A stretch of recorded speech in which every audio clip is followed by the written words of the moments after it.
ফকিরটা তোমার কাছে ভিক্ষা নিয়েছে, ওইটা দুনিয়া যে ফকিরটা তোমার কাছ থেকে অন্য কিনেছে, এই ফকির দুনিয়ার কোনো ফকির না, ওই ফকির হলো আল্লাহ রহমতের ফেরেশতা। জোরে কান সুবহানাল্লাহ। কারণ যে ফাতেমা হলো পর্দানিশী, সেই ফাতেমার অন্য দুনিয়ার কোনো মানুষ কিনুক, এটা আল্লাহ পছন্দ। এই জন্য আল্লাহ একজন ফেরেশতাকে 6টা দিরহাম দিয়ে তোমার কাছ থেকে ওন্না কানা কিনে নিয়ে আল্লাহ রাসূল বলতে চালি, ওই ওন্নাটা আল্লাহ এখন জান্নাতের মধ্যে যত্ন করে রাইখা দিয়েছে। আলী ওই ওন্নাটা আল্লাহ নেওয়ার পরেই ওই ফেরেশতাকে বলতেছে, ও ফেরেশতা, যা যা আলীর কাছ থেকে 6টা দিরহাম নিয়ে আয়। ফেরেশতাকে আল্লাহ আপনি 6টা দিরহাম দিয়ে ওন্না নিলেন, আবার সেই 6টা দিরহাম কেন ফেরত চাচ্ছেন? আল্লাহ কয়, ফেরেশতা, আমার আলীর কাছে দুনিয়া বড় না কোরআন বড়, এটা আজকে প্রমাণ হবে। সোনালো বলেন না, আমার আলীর কাছে সন্তান বড় না আল্লাহর কোরআন বড়, আখেরাত বড়, এটা প্রমাণ হবে। যা। আল্লাহ নবী বলেন, ওই ফেরেশতা ফকির হইয়া তোমার কাছে যখন সায়েল করে তখন প্রথম তুমি দিবার চাও নাই, আম্মা সাইলা ফালা তানহার, কোরআনকে সম্মান দিয়ে 1টা দিরহাম দিবার চাইছো। যখন 1টা দিরহাম দিবার চাইছো তখন কোরআন বলতেছে, মা তুনফিকু মিন শাইইন ফি সাবিলিল্লাহি ওয়াফা ইলাইকুম ওয়া আনতুম লা তুজলামুন। আল্লাহর কোরআনকে বিশ্বাস করে ফকিরকে তুমি 6টা দিরহাম দিয়া দিছো। সুবহানাল্লাহ। কোন না কেন? আল্লাহ রাসূল বলে, আলী তুমি 6টা দিরহাম দান করার কারণে তোমাকে দুনিয়াতে তো 60টা দিরহাম আল্লাহর ফেরত দেওয়া লাগবে। এই জন্য যেই উটের পিঠে চড়ে ফাতেমা জান্নাতে যাবে, সেই উটটাকে একটা ফেরেশতা দিয়ে আল্লাহ বিক্রি করবার পাঠাইছে। 100 দিরহামে বিক্রি করলা, বাকিতে আবার অনেক এক ফেরেশতাকে আল্লাহ খরিদ্দার বানায়া 160 দিরহাম দিয়ে 100 ফেরত দিয়ে বাকি 60টা দিরহাম আল্লাহ তোমাকে দিয়ে দিছে। তুমি সেই 60টা দিরহাম দিয়ে 2 বস্তা খাবার নিয়ে ফাতেমার দরজায়, ফাতেমার দরজা খুললে তো তুমি আসল খবর জানতে না। ফাতেমা বলে, স্বামী গো, কোন আমলের কারণে কাঠুরের বউ জামিলা আমার আগে জান্নাতে যাবে, এখন পর্যন্ত কিন্তু আপনি বলেন নাই। আলী বলতেছেন, ফাতেমা উটের পিঠে চড়ে তুমি যখন জান্নাতে যাবে, কারণ তুমি তো জান্নাতি নারীদের নেত্রী, তোমাকে আল্লাহ উটের পিঠে করে জান্নাতে নিবে, কিন্তু উটটা যখন তুমি পিঠে চড়বে তখন উটটা জান্নাতের দিকে তাকায় থাকবে, নড়বে না। ফেরেশতা বলে, আল্লাহ খাতুনে জান্নাত ফাতেমা উটের পিঠে চড়েছে, উটটা তো আর জান্নাতের দিকে যায় না। আল্লাহ বলে, টানা নিয়ে যাও। ফেরেশতা বলে, আল্লাহ কি ধরে টানবো? উটের তো কিছু ধরে টানার মতন দেখা যায় না, উটটা খালি গলায়, এখন কি করা যায়? আলী বলে, ফাতেমা, ওই সময় আল্লাহ বলবে, রে ফেরেশতারা, ওই ফাতেমার ওন্নাটা যেইটা বিক্রি হয়েছিল 6 দিরহামে, আমি জান্নাতের মধ্যে রাইখা দিয়েছি, ওই ওন্নাটা উটের গলায় বেঁধে দাও। আলী বলে, ফাতেমা, তোমার ওন্নাটা এনে উটের গলায় যখন বেঁধে দেওয়া হবে তখন ফেরেশতা বলবে, আল্লাহ এখন এই ওন্না ধরে কে টেনে টেনে উটটাকে নিয়ে যাবে? আল্লাহ বলবে, ও কাঠুরের বউ জামিলা, তুমি কোথায় রে? তোমার স্বামী সব সময় দোয়া করতো, আল্লাহ আমার বউটাকে তুমি সবার আগে জান্নাত দিও। যে বউটা স্বামীর কথা মতো চলে, স্বামীর কথা ছাড়া ফাতেমার জন্য দরজা খোলে না, আমি স্বামী হইয়া একজন কাঠুরা হয়ে আমার বউয়ের জন্য দোয়া করি, আল্লাহ আমার বউটাকে তুমি সবার আগে জান্নাতে দিও। আল্লাহ ডাকদা বলে, জামিলা রে, স্বামীর দোয়া কবুল করেছি, কিন্তু আমার ফাতেমার আগে কাউকে জান্নাত দেওয়া আমি আল্লাহর পছন্দ হয় না, কারণ ফাতেমা হলো জান্নাতি নারীদের নেত্রী। এখন কি করব? স্বামীর দোয়া কবুল না করলেও পারি না। যাও এবার ওন্নাটার আগা ধরে ফাতেমাকে টেনে টেনে জান্নাতে নিয়ে যাও। ও ফাতেমা, তুমি মনে করবে আমি জান্নাতে যাচ্ছি উটের পিঠে চড়ে, কিন্তু আল্লাহর কৌশল হলো উটের পিঠ থেকে তোমার পা জান্নাতে দেওয়ার আগে ওই কাঠুরের বইয়ের পা জান্নাতে চলে যাবে। সঙ্গে সঙ্গে ফাতেমা চিল্লায় বলে, আল্লাহ, যে মেয়েরা পর্দার মধ্যে থাকবে আর যে মেয়েরা স্বামীর কথা মতো চলবে, সেই সকল মেয়েদেরকে ফাতেমা জামিলার সঙ্গে তুমি জান্নাত দিও। সেই জন্য আল্লাহ খালি জানে তা না, আল্লাহ জানার পরে রাসূল জানে, রাসূল জানার পরে আমরা জানি। জোরে কোন কথা ঠিক কিনা? এই জন্য আল্লাহ নবী বলেছেন, আমি কিছুই জানি না, আমি কিছু জানি না, আল্লাহ যা জানাই আমি তাই জানি। আর সর্বপ্রথম আল্লাহ কাকে জানায়? সুবহানাল্লাহ কন্যা গান সর্বপ্রথম। এই জন্য একটু মনোযোগ দিয়ে শুনবেন। নবীর শান মর্যাদা খাটো করলে তার ঈমান থাকবে? দরকার ঈমান থাকবে? ঈমান থাকবে না। কারণ আমরা আল্লাহর নবী সম্পর্কে কোরআন শরীফ খুলে দেখি, হে রাসূল আপনি বলেন, কুল, হে রাসূল আপনি বলেন, ইন কুনতুম তুহিব্বুনাল্লাহ ফাত্তাবিউনি ইউহিব্বুকুমুল্লাহ ওয়া ইয়াগফির লাকুম যুনুবাকুম আল্লাহু গফুরুর রহিম। হে রাসূল আপনি বলেন, কেউ যদি আমি আল্লাহকে পাওয়ার চায়, আপনাকে ছাড়া আল্লাহ পাওয়ার কোনো রাস্তা? এই জন্য সকল আমার সঙ্গে বলেন, এগুলো সব কি যেগুলো যাচ্ছে?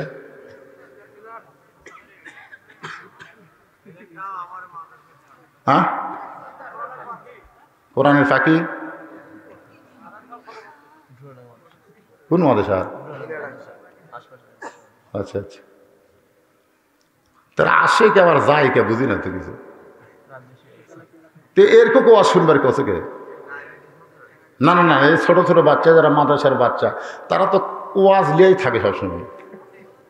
আপনারা বলেন, এই কোরআনের চাইতে বড় ওয়াজ পৃথিবীতে আছে? যেটা ধরবার গেলে নিজের শরীর পবিত্র করা লাগে, সেই ওয়াজ লাই ওরা থাকে।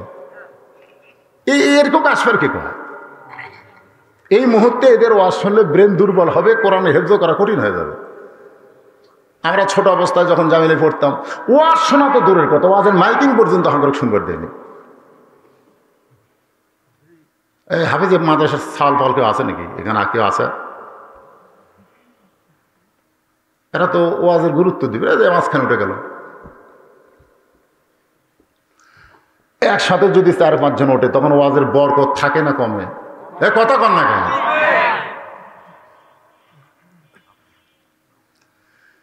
লা তামুতুন্না ইল্লা ওয়া আনতুম মুসলিমুন, মুসলমান না হয়ে তোমরা মরো না। এই বিষয়টাকে বোঝানোর জন্য আমি আপনাদের সামনে আলোচনা করতেছি। আপনারা কি মনোযোগ দিয়ে শুনতেছেন? একটু মনোযোগ দিয়ে কথাগুলো শুনবেন। হযরত আলী চমকে উঠছে।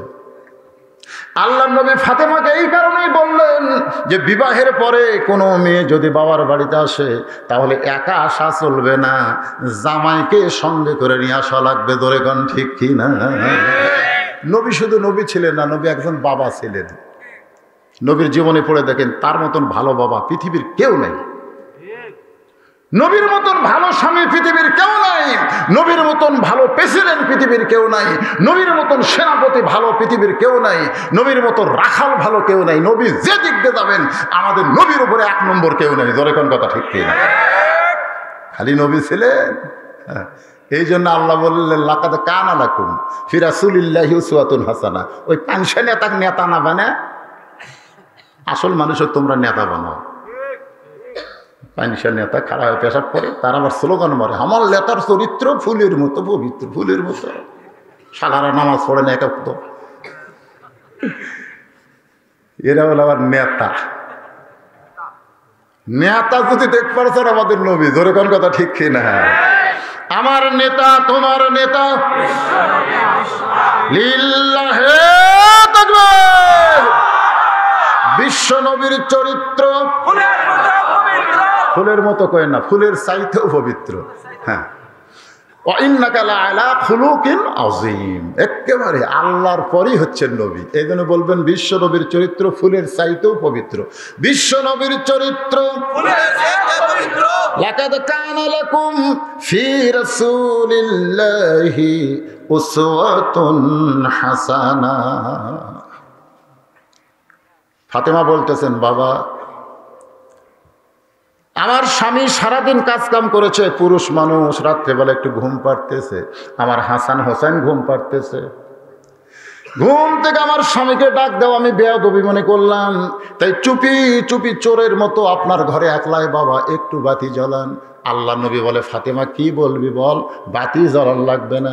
ফাতেমা বলতেছে, সারা জীবন বলেছি কাম হয় নাই, আজকে একটু আপনাকে দেখাবার চাই।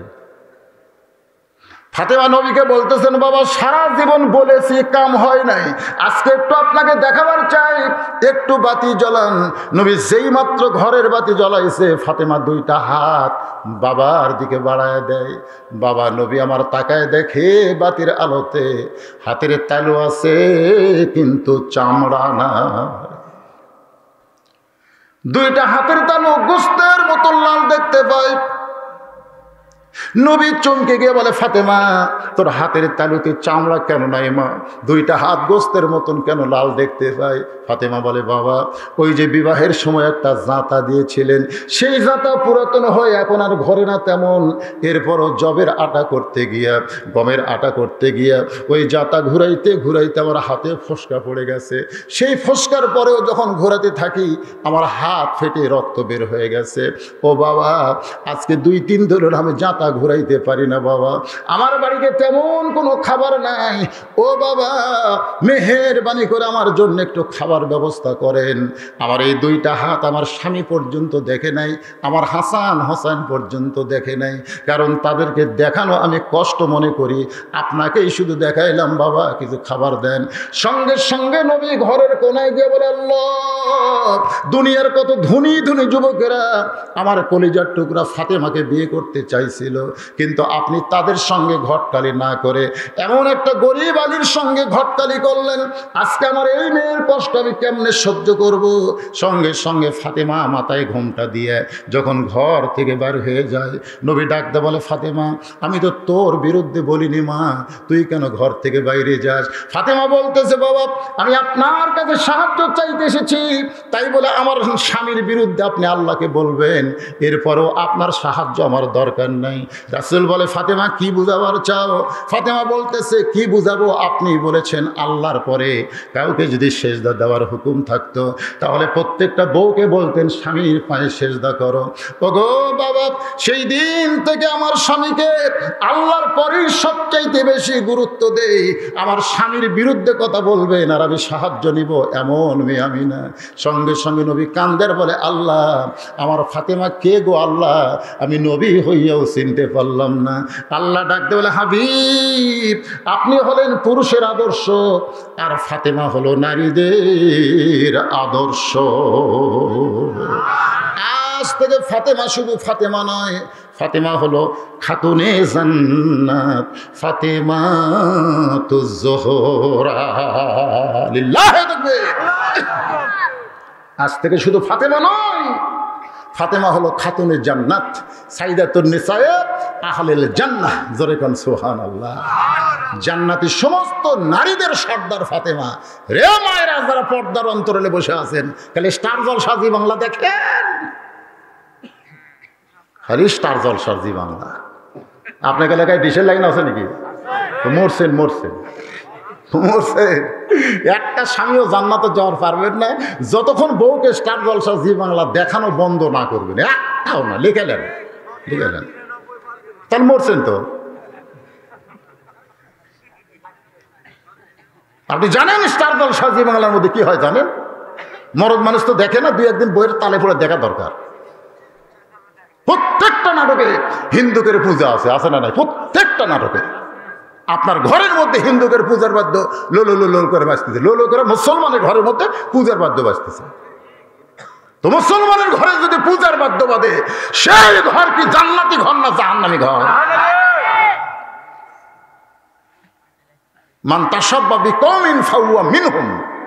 আল্লাহ রাসূল বলেছে, যে জাতকে যে অনুসরণ করবে ওই জাতের সাথে তার হাসর হবে। তাহলে আপনার বউ যে দেখতেছে, ওই বউগুলা যে এক কম্বলের তলায় থাকার কথা বললাম শুনল, এখন তো বিপদ হয়ে গেল। কম্বল তো দূরেই করা দরকার। আজ থেকে 2 কম্বল না 2 ঘর করেন। আজ থেকে বউকে বলবেন, তুই যতদিন স্টার জলসা জি বাংলা দেখবি ততদিন আমার ঘর থাকা পারবো না, একলা একলা থাক। ওই দরকার হলে বলবে আমি স্টার জলসা জি বাংলা কবর দিলাম, স্বামী ছাড়া অন্য ঘর থাকবো না। জোরে কোন কথা ঠিক কিনা? আপনার একটু একটু একটু গরম হওয়া দরকার, একটু গরম হওয়া দরকার। বাজান পারবেন এ কথা কয়েন না। দেখেন শোনেন, আমরা চেষ্টা করতেছি না, চেষ্টা করে দেখেন ইনশাআল্লাহ আমার মায়েরা এত খারাপ না রে। আমার মায়ের আজকের ওয়াজ শোনেন একটু মনোযোগ দিয়ে। যেই ফাতেমার সঙ্গে জান্নাতে যাবেন, যেই ফাতেমা জান্নাতীদের নেত্রী হবে, ফাতেমা যদি আপনাকে সার্টিফিকেট না দেয় আপনি জান্নাতের মধ্যে ঢুকতে পারবেন না। কারণ ফাতেমা হলো জান্নাতি নারীদের নেত্রী। ধরে কোন কথা ঠিক কি না? স্বামী গো, আমি মরে যাওয়ার পর আমার 3টা চাওয়া পুরা করতে হবে। আলী কান্দের বলে, ফাতেমা গরিব ছিলাম বলে দুনিয়ার জীবনে কিছুই চাইলা না, তাহলে মরার পরে তুমি কি চাইবা ফাতেমা? ফাতেমা বলে, আমার 1 নম্বর চাওয়া হলো আমি মরে যাওয়ার পর আমার জানাজার কোনো ব্যবস্থা করবেন না। আমি মরে যাওয়ার পর আমার কোনো জানাজার ব্যবস্থা করবেন না। আলী কান্দের বলে, ফাতেমা তুমি নবীর কলিজার টুকরা, তোমার মৃত্যুর খবর শুনলে লক্ষ মানুষ তোমার জানাজায় হাজির হবে, তুমি কেন জানাজা নিষেধ করতেছো? ফাতেমা বলে, স্বামী গো, লক্ষ মানুষ আমার জানাজায় হাজির হয়ে আমার লাভ কি? আলী বললেন, লক্ষ মানুষ তোমার জন্য দোয়া করবে। ফাতেমা বলতেছে, লক্ষ মানুষ যদি বলে ফাতেমা ভালো, আর আপনি যদি বলেন আমার ফাতেমা ভালো না, এই লক্ষ মানুষের দোয়া দিয়ে ফাতেমার 1 তিল পরিমাণ লাভ হবে না। আর দুনিয়ার তামাম মানুষ যদি বলে ফাতেমা খারাপ, আর আপনি যদি বলেন আমার বউ ফাতেমা ভালো, এক স্বামীর সার্টিফিকেটে ফাতেমার 8টা জান্নাতের দরজা খুলে গেল। আমাকে বলে কি কয়, এই আসলে বউ ভালো হওয়া লাগবে কার কাছে? এই ওয়াজ শুনে আপনারা কি বুঝলেন? কার কাছে? আর আমাকে বলে কি কয়, খালি তুমি আমাকে দেখবার পারো না। গোটাল পাড়া খুঁজে দেখো আমার বিরুদ্ধে কেউ নেই, খালি তুমি আমাকে দেখবার পারো না। আমার বউ একদিন আমাকে এরকম পছিল, খালি আপনি আমাকে দেখতে পারেন না, যান পাড়ার মধ্যে 2-4 জন কয়ে দেখেন। তখন আমি কইলাম, কে রে, আমার বউ তো পাড়ার কারু দেখা জায়েজ নেই। আমার বউকে পাড়ার কারু দেখা যায় না? তো পাড়ার লোকেরা ভালো কয়, তুই কি ওভার ডিউটি করিস নাকি? শোনেন, মেয়ে মানুষের জানা যায়, কোন পুরুষ মানুষের সামনে বলা যাবে না মেয়েটা কেমন ছিল, এটা বলাই জায়েজ নাই। একটা মেয়ে মানুষের জানা যায় যদি কেউ ডাড়া বলে যে মেয়েটা কেমন ছিল, এ কথা বলা হারাম। খালি জিজ্ঞাসা করা লোকের স্বামীর কাছে, যদি স্বামী বাসা থাকে, যে বউটা কেমন ছিল, চোখের পানি বের করে যদি বলে, আহা আহ আমার একটা রত্ন ছিল, আমার সংসারকে জান্নাত বানাইছিল, তাহলে জান্নাতে চলে যাবে। আর যদি মুখ দেখা করে কয়,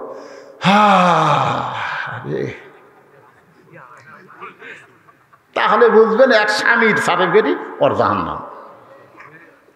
আমি আমার মা বোনদের জন্য বলবো, পৃথিবীর কোন পুরুষ মানুষকে খুশি করার দরকার নাই, খুশি করতে হবে কেবলমাত্র স্বামীকে। ধরে বলেন কাকে? স্বামীকে।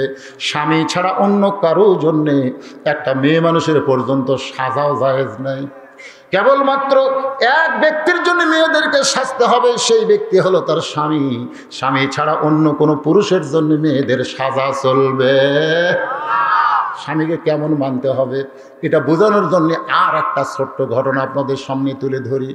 আল্লাহর নবী যখন বললেন, ফাতেমা আল্লাহ তোমাকে খাতুনে জান্নাত ডিগ্রি দিয়েছে, ফাতেমা মুস্কি মুস্কি হাসতেছে। রাসূল বলে, ফাতেমা আল্লাহ তোমাকে খাতুনে জান্নাত ডিগ্রি দিলে কি হবে? আল্লাহ তোমার আগে একজন মেয়েকে জান্নাত দিবে।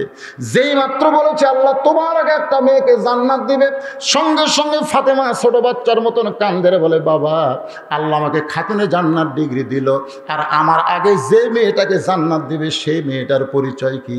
আল্লাহ রাসূল বললেন, ওই যে একটা পাহাড় দেখতেছো ফাতেমা, ওই পাহাড়ের সামনে একটা ছোট্ট জঙ্গল দেখতে পাও? বলে হ্যাঁ।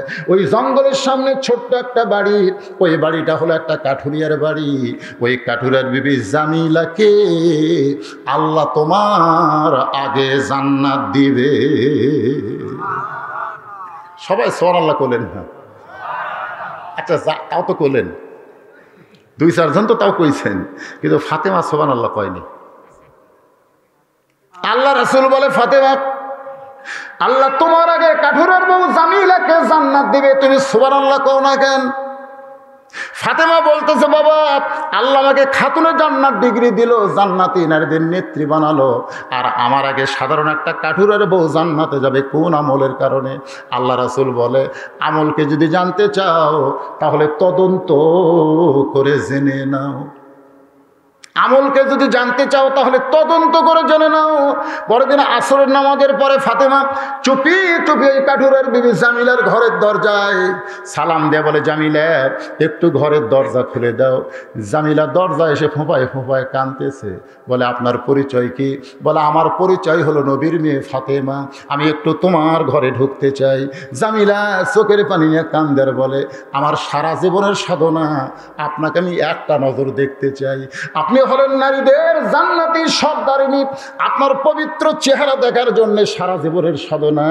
ফাতেমা বলতেছে, যদি সাধনাই হয় তাহলে দরজা খুলে দাও। জামিলা বলতেছে, দরজা কেমনি খুলবো? আমার স্বামী কাঠুরিয়া কাঠ বিক্রি করতে গেছে বাজারে, বাজারে কাঠ বিক্রি করতে গেছে, আমি স্বামীর অনুমতি পাই নাই, আর স্বামীর অনুমতি ছাড়া ফাতেমার জন্য দরজা খুলতেও আমার ভয় লাগে। সুবহানাল্লাহ কন্যা কেন?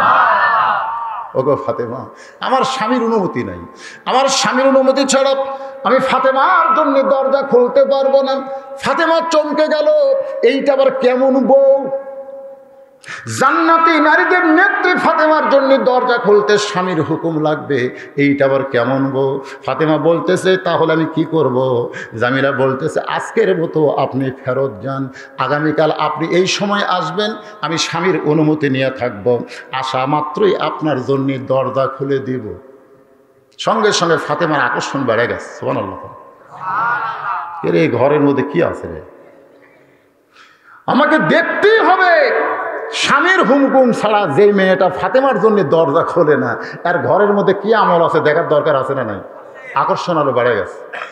পরদিন আসরের নামাজের পরে ফাতেমা চুপি চুপি যখন রওনা দেয়, এমন সময় ছোট্ট বাচ্চা হোসাইন সামনে দাঁড়ায়, বলে, মা গতকাল বিকেলবেলা কোথায় গেছিলেন? আমাকে সঙ্গে নেন নাই, আজকে যখন যাচ্ছেন আমি আপনার সঙ্গে যাব। কি করবে ফাতেমা? যেদি সন্তান হোসাইনের বয়স হলো মাত্র 4 বছর, কোনো কিতাবে লেখছে 5 বছর। 4-5 বছরের ছোট্ট একটা বাচ্চা হোসাইনকে সঙ্গে করে নিয়ে ফাতেমা জামিলার ঘরের দরজায়।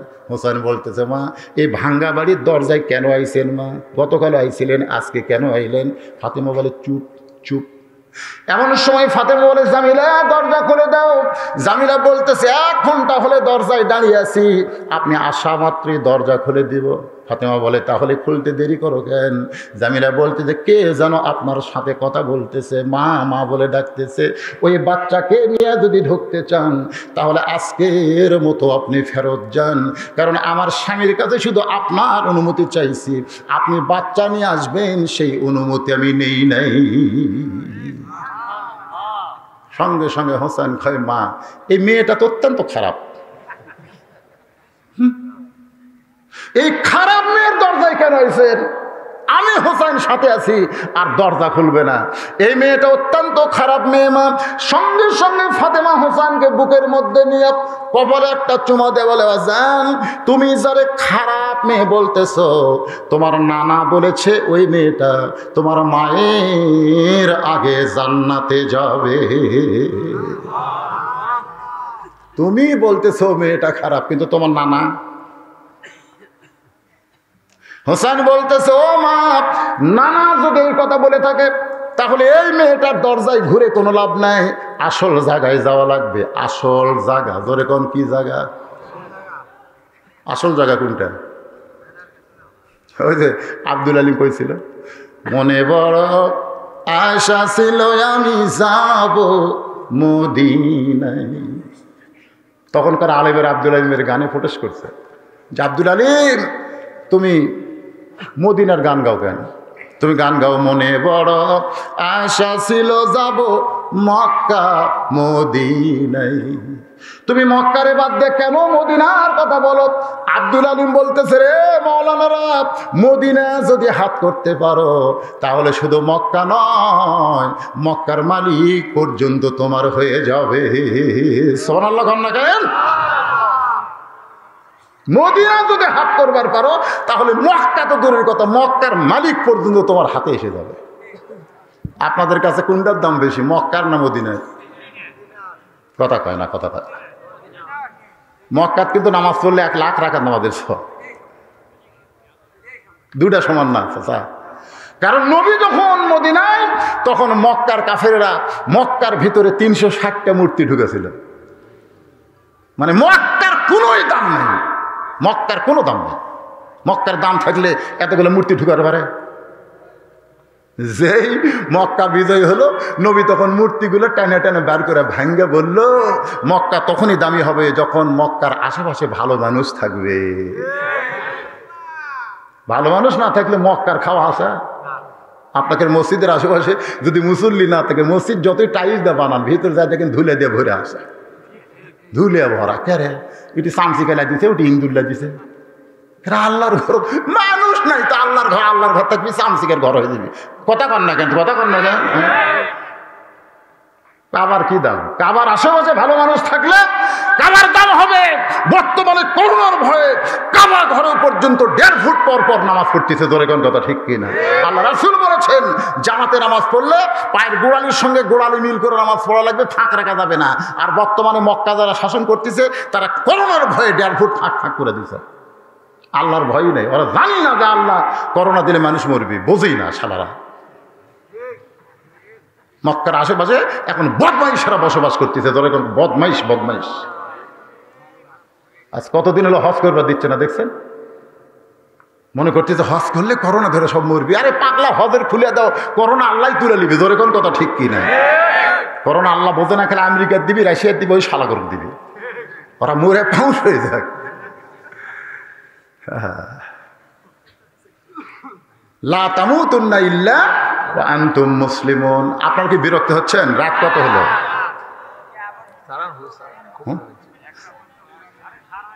না না, সারা রাত না, এই যে ওটা বসা করলে একটু বিপদ হয়, বুঝতেছেন না? না না, 11:30, 12টা, 1টা যতই বাজুক অসুবিধা আছে, কিন্তু আপনাকে ধৈর্য নিয়ে বসে থাকলে। বিষয়টা হলো লা তামুতুন্না, মৃত্যুবরণ করবো না, ইল্লা ওয়া আনতুম, যতক্ষণ মুসলমান না হবো। কবরস্থানে যাওয়া লাগবে না, আমাকে যাওয়া লাগবে না, যে কি হয়ে যাবে? মুসলমান হয়ে যদি কেউ কবরে যায়, আল্লাহ রাসূল বলেছেন তার কবর থাকবে না, ওই কবরটা আল্লাহ জান্নাতের বাগান বানায় দিবে। দেহ থাকবে কবরে, আর ভিতরের পাখিটা আল্লাহ ইল্লিন নামক জান্নাতের বাগানে ছেড়ে দিবে। এজন্য একটু মনোযোগ দিয়ে কথাগুলো শুনবেন। আল্লাহর বান্দার একটু মনোযোগ দেন। যেই কথা বলতেছিলাম, এখন হুসাইন মায়ের হাতটা টেনে টেনে নিয়ে গেছে আল্লাহর নবীর কাছে। জোরে কোন কার কাছে? আল্লাহর নবীর কাছে নিয়ে গেছে। ফাতেমা বলতেছে, বাবা আমার কোনো দোষ নাই, আমি 2 দিন গেছি কাঠুরের বইয়ের দরজায়। জোরে কোন কয়দিন? আরো দরকার হলে 5 দিন যাব। কোন আমলের কারণে কাঠুরের বউ জামিলা আমার আগে জান্নাতে যাবে, এটা আমি জানবই জানবো। এই হুসাইন আমার কাম সারছে বাবা, জোর করে আপনার কাছে নিয়ে আইছে। হুসাইন মায়ের হাতটা ছাইড়া দিয়ে দৌড়ে গিয়ে নবীর হাত ফস করে ধরে বলতেছে, না না, ও না না, না না, আমার মাকে আপনি চিনেন? সুবহানাল্লাহ। শিশুকালে মইরা গেছে মা, গর্ভে থাকতে মরছে পিতা, তুমি চোখে দেখলা না। নানা গো, আমার মাকে যদি আপনি চিনতেন, তাহলে সাধারণ কাঠুরিয়ার বিবির দরজায় আমার মাকে আপনি পাঠাতেন না। আমার মাকে চিনেন না বলে সাধারণ একটা কাঠুরিয়ার বইয়ের দরজায় পাঠাইয়া দিয়েছেন। ও নানা, কোন আমলের কারণে ওই কাঠুরিয়ার বউ আমার মায়ের আগে জান্নাতে যাবে? আপনি যতক্ষণ না বলবেন আমি হুসাইন আপনার হাত ছাড়ব না। এমন ভাবে কেফসি দিয়ে ধরছে। হোসেন কি জানে যে আল্লাহর নবী? আপনাদের কি মনে হয় হোসেন জানে? জানে না। হোসেন জানে আমার নানা, নানা হিসাবে হাত ধরে বলতেছে, যতক্ষণ না বলবেন ততক্ষণ আপনার হাত আমি ছাড়ব না। সঙ্গে সঙ্গে নবী ডাক দেয় আলী, নবী ডাক দেয় আলী। সঙ্গে সঙ্গে আলী দৌড়ে এসে বলে, লব্বাইক রাসূলুল্লাহ। আল্লাহ নবী বলতেছেন, রাসূল বাদ দে, লব্বাইক শ্বশুর কর। শোন আল্লাহ, কেন এখন আমরা ঘরের মধ্যে তোর বেটা আমার লাতি আমি ওর নানা, তুই আমার জামাই আর ওটা আমার মেয়ে। আলী বলতেছে কি জন্য ডাকছেন? বলে তোর বেটা যে হারে আমার হাত চাপায় ধরছে। আলী বলতেছে হোসাইন নানার হাত ছাড়া দেখে না আব্বা আপনি জানেন না এই লোকটা কি অপরাধ করছে জানেন? এই লোকটা কইছে কাঠুরের বউ জামিলা নাকি আমার মায়ের আগে জান্নাতে যাবে। আপনি জানেন বাবা সন্তান তার মাকে কত ভালোবাসে? সুবহানাল্লাহ। আমার মায়ের আগে কেউ জান্নাতে যাবি সেটা আমার নানা কইছে, এটা একটা কর কথা হয়েছে। আলী বলতেছে ঠিকই তো তাই, কে আগে জান্নাতে যাবি কে পরে যাবি এটা বলার দরকার কি? এটা পুরুষ মানুষ বললে কোনো সমস্যা নেই। আবু বকর 1 নম্বর, উমর 2 নম্বর, ওসমান 3 নম্বর, আলী 4 নম্বর। মরদ মানুষকে আপনি সারা দেবেন কোন জান্নাত পালি হলো, আগে আর পরের কি দরকার? জোরে কর কথা ঠিক কিন্তু মেয়ে মানুষ কি জন্য বলছেন? আল্লাহর নবী আলী বলতেছে এই মেয়ে মানুষ কি জন্য বলছেন? কারণ মেয়ে মানুষের হিংসা বেশি, এরা কোনোদিন কাউকে উপরে থাকবার দিবি না। একজন প্রধানমন্ত্রী আর একজন সাবেক প্রধানমন্ত্রী মরিয়া যাবি তাও বিদেশে যাবার দিবি না। জোরে কর কথা ঠিক না? এত হিংসা এরকে কলজা ভরা। ইয়ার জীবনে কোনোদিন ক্ষমতা দাঁড়াতে পারবি? যেটা সাবেক প্রধানমন্ত্রী আছে অসুস্থ হয়ে তখন তো জীবনে কোনোদিন ক্ষমতা দাঁড়াতে পারবি? ওরা সেই বয়স আছে, কিন্তু মরার আগে মরবি তো, খালি বিদেশে পাঠিয়ে দিলি সরকারের আর কোনো দুর্নাম হয় না। তো হিংসা, হায় হায় রে। আপনি এটা সাহাবী করে বলেন যে আবু বকর আগে জান্নাতে যাবি, তারপরে উমর যাবি, তারপরে ওসমান যাবি, তারপরে আলী যাবি, আমাদের কোনো চিন্তাই হবে না, কারণ জান্নাত পালিই হলো। জোরে কোন কথা ঠিক, আবার আগে কি আর পরে কি। কিন্তু এমন একজন কছেন, দেখেন কি অবস্থা। আল্লাহ রাসূল বলে আলী কোন আমলের কারণে কাঠুরের বউ জামিলা ফাতেমার আগে জান্নাতে যাবে এইটা তোমাকে বলতেই হবে। আলী বলতে তো হুজুর আপনি দিলেন খবর আর আমাকে বলতে হবে। রাসূল বললেন আনা মাদিনাতুল ইলমি ওয়া আলিহু বাবুহা, আমি হচ্ছে ইলমের শহর আর তুমি হইলা তার দরওয়াজা। আলী বলতে তো হুজুর আপনি নিষেধ করেছিলেন, এই জন্য আজ পর্যন্ত বলি নাই, আজকে যখন বলার হুকুম দিলেন তাহলে শোনো রে ফাতেমা, কোন আমলের কারণে ওই কাঠুরের বিবি জামিলা তোমার আগে জান্নাতে যাবে যদি শুনবার চাও তাহলে ধৈর্য ধারণ করা লাগবে। কারণ একজন মেয়ের সামনে আর একজন মেয়ের প্রশংসা মেয়েরা শুনতে পারে না। বিশ্বাস যদি না করেন আপনার বইয়ের সামনে খালি হুরের প্রশংসা করেন, যদি বিশ্বাস না হয় খালি বলবেন আল্লাহ আমার জান্নাতে হুর দিবি, হুরের নাকের সাইজ এইরকম, চোখ খালি এইরকম, খালি বলতে বলতেই বউ দেখবেন বালুস বগলত তলে নিয়ে অন্য ঘরে যাবে। কে অন্য ঘরে যাও, হুল্লে থাকো হুল্লে থাকো আমার ভিতরে। এই জন্য হযরত আলী বললেন ফাতেমা তোমাকে ধৈর্য ধারণ করা লাগবে। ফাতেমা বললেন ধৈর্য ধারণ করলাম।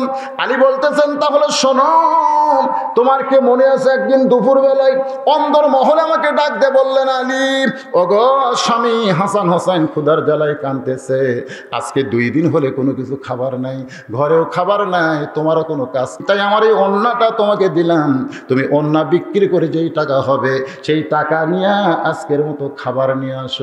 আলী বলতেছেন ফাতেমা তোমার ওন্নাটা জামার পকেটের মধ্যে করে আমি বাজারে বিক্রি করতে গেলাম, তোমার ওন্নাটা জামার পকেটে নিয়ে আমি বাজারে ঘুরতেছি, কিন্তু ওন্না বের করে খরিদ্দারের সামনে ধরতে পারতেছি না, কারণ আমার ভিতরে শরম লাগলো যদি ওন্নাটা বের করে বিক্রি করতে চাই আর খরিদ্দার যদি জিজ্ঞাসা করে আলী ভাই এই ওন্নাটা কার, আমি যদি বলি আমার বইয়ের, তাহলে খরিদ্দার মনে মনে চিন্তা করবে স্বামী যখন বইয়ের জিনিস বেচা খায় তাহলে এই স্বামী হলো দুর্বল স্বামী।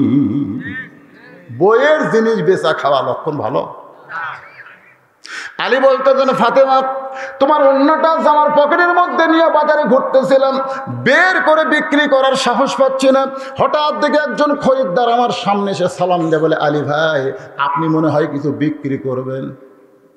আমি আলী চমকে গেলাম, আমার পকেটে আছে তোমার ওন্না আর খরিদ্দার বলতেছে আপনি মনে হয় কিছু বিক্রি করবেন। আমি তাকায় দিকে খরিদ্দার একটা ব্যাগ এরকম আমার সামনে ফাঁক করে ধরলো, আমি সে ওন্নাটা বের করে ব্যাগের মধ্যে ঢুকাই দিলাম, সঙ্গে সঙ্গে খরিদ্দার ব্যাগের মুখটা চেপে ধরে আমার হাতে 6টা দিরহাম দিয়ে চলে গেল। আমি আলী চমকে গেলাম, যেই খরিদ্দার জানতেও চাইলো না কি বিক্রি করব, কত দাম নেব সেটাও জানতে চাইলো না, আমি ব্যাগের মধ্যে ঢুকানোর সঙ্গে সঙ্গে ব্যাগের মুখটা ধরে আমার হাতে 6টা দিরহাম দিয়ে যখন চলে গেল, আমি এক দৌড়ে খাবার দোকানে গেলাম।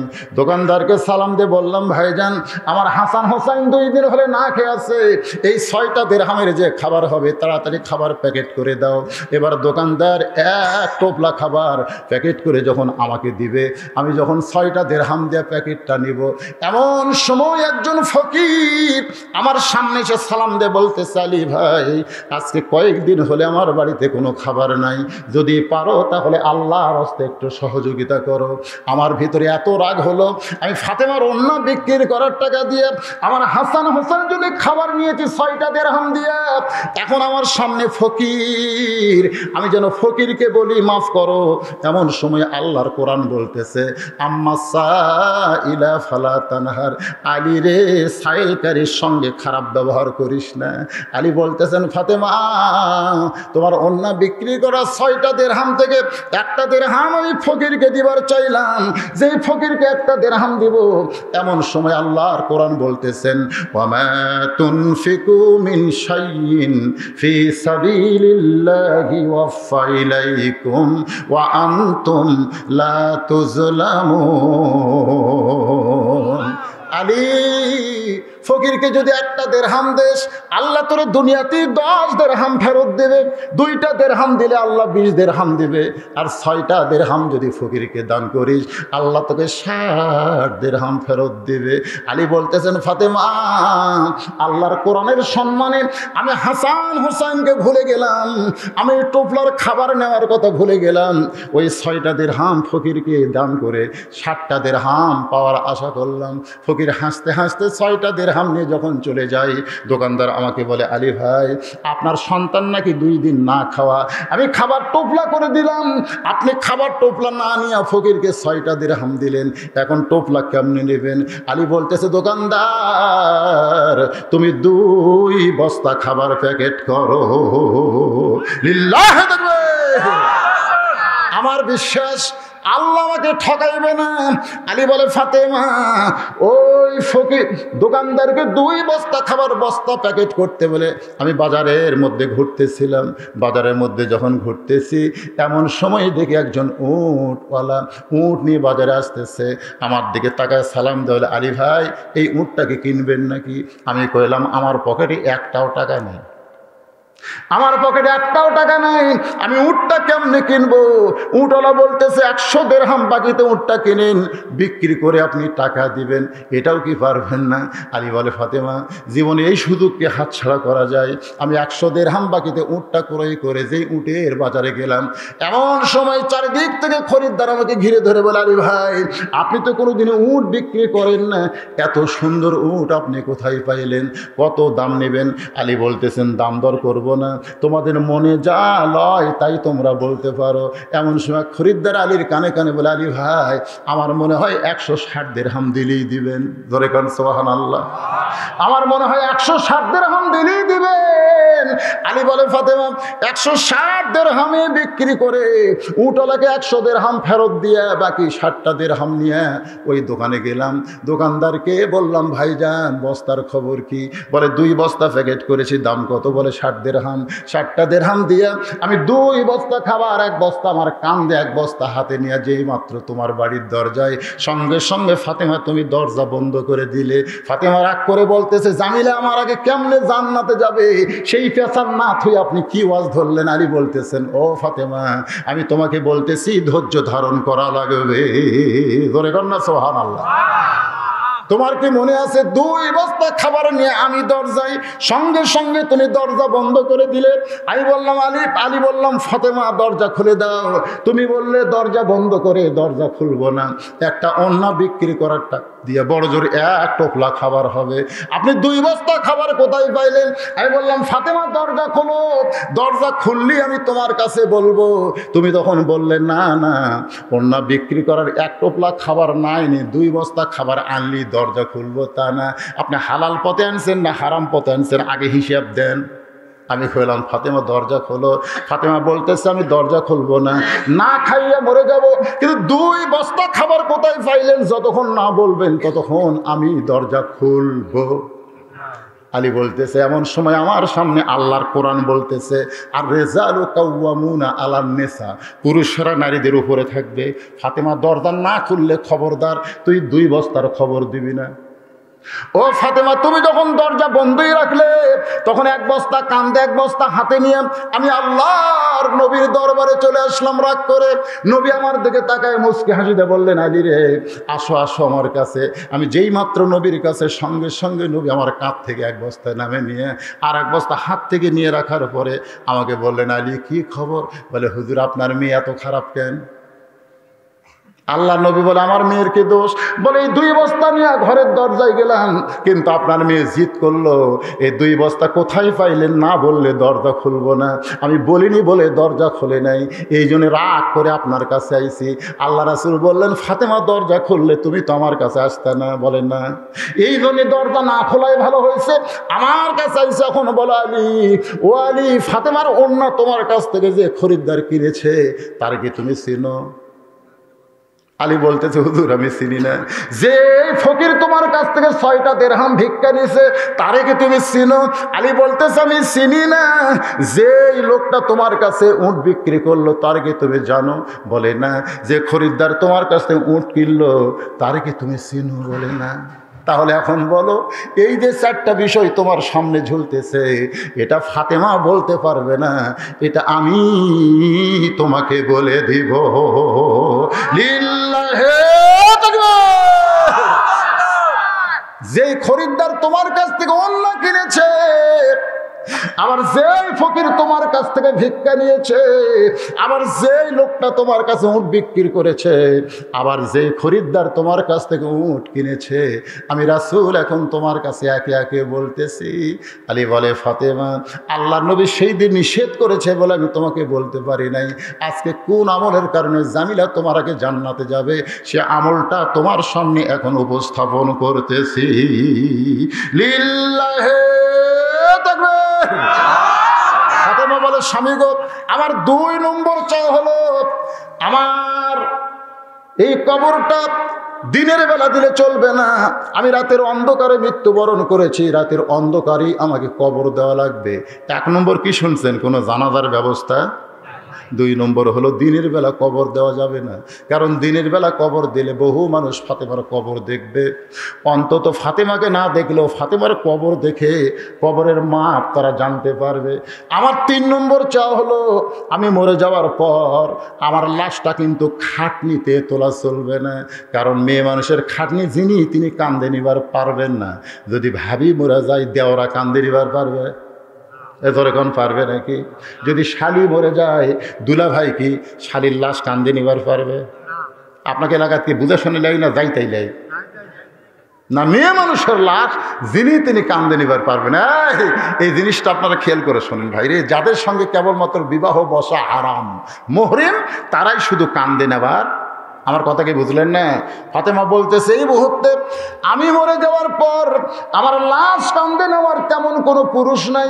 আমার বাবা যদি দুনিয়াতে জীবিত থাকতো, মরা মেয়ের লাশ বাবা কান্দে নিবার পারত। আমার হাসান হোসেন যদি বড় হইতো, তাহলে মায়ের লাশ কান্দে নিবার পারত। হাসান হোসেন এত ছোট, আমার বাবা দুনিয়া থেকে বিদায় নিয়ে চলে গেছে। ওগো স্বামী, আপনি শুধু আমার লাশটা কান্দে করে নিয়ে ওই জান্নাতুল বাকির পূর্ব কোণায় সবুজ রঙের একটা বাতি জ্বলবে, ওই বাতি বরাবর আমার দাফন করবেন। আমার কবর খুঁড়তে যদি আপনার কষ্ট হয়, তাহলে আপনার একান্ত আপন কেউ যদি থাকে তারে বলবেন সে যেন ফাতেমার কবরটা গোপনে খনন করে দেয়। গভীর রাত্রে হযরত আলী আবু যর গিফারের জানলার কাছে বিষাক্ত সাপের মতো ফসফস করে কাঁদতেছে। আবু যর গিফারি চমকে গেল, এত রাত্রে আমার জানলার কাছে কে কান্দে? দরজা খুলে তাকায় দেখে আসাদুল্লাহিল গালি হযরত আলী কাঁদতেছে। আবু যর গিফারি বলে, আলী ভাই, জীবনে কত যুদ্ধ তোমার সঙ্গে করতে গেলাম, কোন যুদ্ধে তোমাকে পরাজিত হয়ে কাঁদতে দেখি নাই। আজকে তোমার জীবনে এমন কি যুদ্ধ শুরু হলো, তুমি কেন জানলার কাছে কান্দো? আলী বলতেছে, আবু যর, জান্নাতুল বাকির পূর্ব কোণায় সবুজ রঙের একটা বাতি জ্বলতেছে, ওই বাতি বরাবর একটা কবর কর। আলী বলতেছে, ও আবু যর, ওই জান্নাতুল বাকির পূর্ব কোণায় সবুজ রঙের একটা বাতি জ্বলতেছে, ওই বাতি বরাবর একটা কবর কর। কর। আবু যর গিফারি বলে, আলী ভাই, দুনিয়ার কেউ তো মৃত্যুবরণ করে নাই, রাতের অন্ধকারে কবর কেন খুঁড়তে হবে? দিনের বেলা কি কবর খোঁড়া যাবে না? আলী বলতেছে, একজন পর্দানিশী এই গভীর রাত্রে মৃত্যুবরণ করবে, এই গভীর রাত্রেই তাকে আবার দাফন করা লাগবে। আবু যর গিফারি বলে, আলী রে, সেই পর্দানিশী কে গো? তার নাম কি তোমার মনে নাই? বলে, আমার হাসান হোসাইন আবার মা হারাবে। যেই কইছে আবার মা হারাবে, আবু যর গিফারি বলতেছে, রে সহ্য করা যায় না। কারণ 6 মাস আগে নবী দুনিয়া থেকে বিদায় নিয়েছে। নবী বিদায় নেওয়ার পর তোমার 2টা সন্তানের চোখের পানি এখনো শুকাই নাই। 6 মাস আগে নবী বিদায় নেওয়ার পরে এরা 2 ভাই খালি নানা নানা করে কাঁদতেছে। আজকে যদি আবার মা মারা যায়, তাহলে তোমার 2টা সন্তানকে তুমি কেমনে সামাল দিবা? আলী বলতেছে, আবু যর, পরের কথা পরে চিন্তা করা যাবে, যা একটা কবর কর। আবু যর গিফারি কোদাল নিয়ে ওই জান্নাতুল বাকির পূর্ব কোণায় গিয়ে দেখে সবুজ রঙের একটা বাতি জ্বলতেছে, যেই বাতির কোনো তার নাই, যেই বাতির কোনো সুইচ নাই, বিনা তার বিনা সুইচ আমার আল্লাহ তাআলা অটোমেটিক জ্বলায়া দিছে। লিল্লাহে তাকবীর। আপনার কবরে কোনো দরজা নাই, জানলা নাই, কবরে কোনো কিছুই নাই, তারপরও আপনার কবর আলোকিত হয়ে যাবে, আলোকিত হয়ে যাবে। কোন আমলের কারণে? একটু মনোযোগ দিয়ে শুনবেন ভাই। ঘরের দরজা জানলা বন্ধ করে দিলে আমাদের অবস্থা কেমন হয়? আর কবরে তো অটোমেটিক দরজা জানলাই নাই। জোরে কোন কথা ঠিক কি না? যেই কবর অন্ধকার হবে, ওই কবর অন্ধকার হবে না। ওয়ালা তামুতুন্না ইল্লা ওয়া আনতুম মুসলিমুন। যদি মুসলমান হয়ে মরতে পারি, আমাদের ইমানের নূর দিয়ে আল্লাহ কবরে বাতি জ্বলায়া দিবে। একটু মনোযোগ দিয়ে শোনেন, সবুজ রঙের বাতি, যেই বাতির কোনো তার নাই, কোনো সুইচ নাই, বিনা তারে বিনা সুইচে জ্বলতেছে। আবু যর গিফারি তাকায় দেখে ওই আলোটা গোলাকার হয়ে পড়ে নাই, ওই বাতির আলোটা একেবারে কবরের ম্যাপের মতন পড়ে গেছে। ওই আলোর মধ্যেই কোদাল দিয়ে কবর খুঁড়তে খুঁড়তে খুঁড়তে খুঁড়তে একসময় আবু যর আবেগ, বিবেক না, আবেগে বলতেছে, কবর, দিনের বেলা কবর না খুঁড়ে এই রাতের অন্ধকারে কবর খনন করতেছি, তুই কি বলতে পারিস কবর এটা কার জন্য খনন করতেছি? কবর রে, তোর মধ্যে এমন একজন মহিষী নারীকে দাফন করা হবে, আল্লাহ নবীর মেয়ে হওয়ার পরেও নবী তাকে সম্মানে মা বলে ডেকেছে। সুবহানাল্লাহ। নবী কিন্তু সম্মানে মা বলে ডেকেছে। রাসূল বলতেন, কুলসুম আমার মেয়ে, রোকেয়া আমার মেয়ে, জয়নাব আমার মেয়ে, আর ফাতেমা হলো আমার মা। কেমন লাগতেছে? নবীর মেয়ে কয়টা? 4টা। ধরে কোন কয়টা? 4টা। নবী বলতেছেন, কুলসুম আমার মেয়ে, রোকেয়া আমার মেয়ে, জয়নাব আমার মেয়ে, ফাতেমা হলো আমার মা। উম্মাহাতুল মুমিনিন আয়েশা রাদিয়াল্লাহু তাআলা আনহা এটা ধরছে। 6 লক্ষ হাদিসের হাফেজ। কত লক্ষ? হুজুর এটা কেমনে? এই 4টাই তো খাদিজার পেট থেকে হয়েছে, 4টাই মা খাদিজার পেট থেকে হয়েছে, কিন্তু এই 3টা আপনার মেয়ের একটা মা কেমনে হলো? আল্লাহ রাসূল বলেন, তায়েফের ময়দান থেকে রক্তমাখা শরীর নিয়ে যখন আমি মক্কায়, আমার 3টা মেয়ে মেয়ের মতন কথা বলেছে আমার সঙ্গে, কিন্তু ফাতেমা মেয়ের মতন কথা বলে নাই, বরং দরজা বন্ধ করে আল্লাহর সঙ্গে ঝগড়া করছে। ফাতেমা দরজা বন্ধ করে আল্লাহর সাথে ঝগড়া করছে। আল্লাহ, তুমি যদি ইব্রাহিম নবীকে নমরুদের চুলার শান্তির বাগান বানাতে পারো, তুমি যদি মুসা নবীর জন্য দরিয়া রাস্তা বানাবার পারো, তাহলে আমার বাপের জন্য তায়েফের পাথর কেন তুলে বানাবার পারল না? তুমি পারো না আল্লাহ? তুমি ইব্রাহিমের সময় নমরুদের আগুন তুমি কি করছে? তুমি মুসা নবীর জন্য দরিয়া রাস্তা করে দিছে, আর আমার বাপ গেছে তোমার দাওয়াত দিবে। এই বছরে আমার মা খাদিজাতুল কুবরা মারা গেছে, নবীর চাচা আবু তালেব মারা গেছে, আর সেই বছরে তুমি রক্তাক্ত করে দিলে আমার বাপক।